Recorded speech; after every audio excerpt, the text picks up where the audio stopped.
Madame, Monsieur, bonjour. 3 mots pour bien mesurer les annonces du chef de l'État hier soir.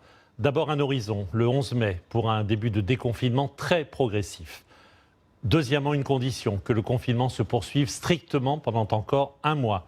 Et puis des précautions pour ne pas aller trop vite et risquer un retour de l'épidémie. C'est ce que nous allons détailler bien sûr dans ce journal. Quant aux prévisions, elles ne valent que pour la météo. Voyons tout de suite celle d'Evelyne. Voilà, élèves, parents, puis aussi enseignants qui s'interrogent sur la façon dont cette reprise pourra se faire.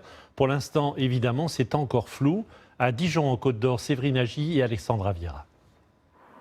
Déjà 1 mois que les élèves n'ont pas franchi les grilles de l'école. Emmanuel Macron a annoncé hier 4 semaines supplémentaires avant le retour en classe. Une reprise que ce directeur espère progressive.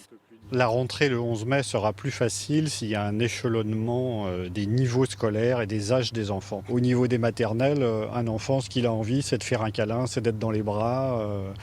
Il éternue pas dans son coude. Donc là, c'est beaucoup plus compliqué. Ça nous demande un petit peu du temps pour s'organiser. En attendant, les couloirs sont vides. Ça, tu l'as fait Ici.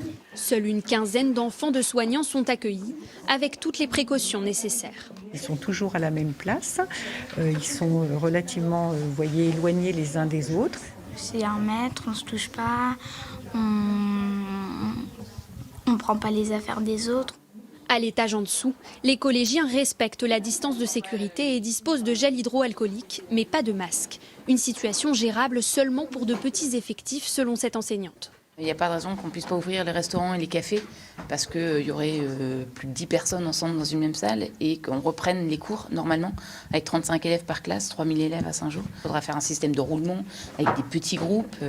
Ça semble très difficile à mettre en place. Ces enfants de soignants se sentent d'ailleurs privilégiés. Rester chez nous toute la journée, ce serait vraiment très très long.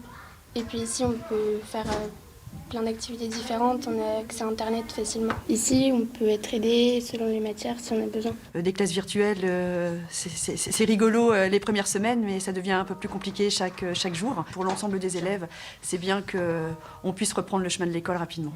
Un enjeu pédagogique dont les mesures d'application se préciseront dans les prochains jours.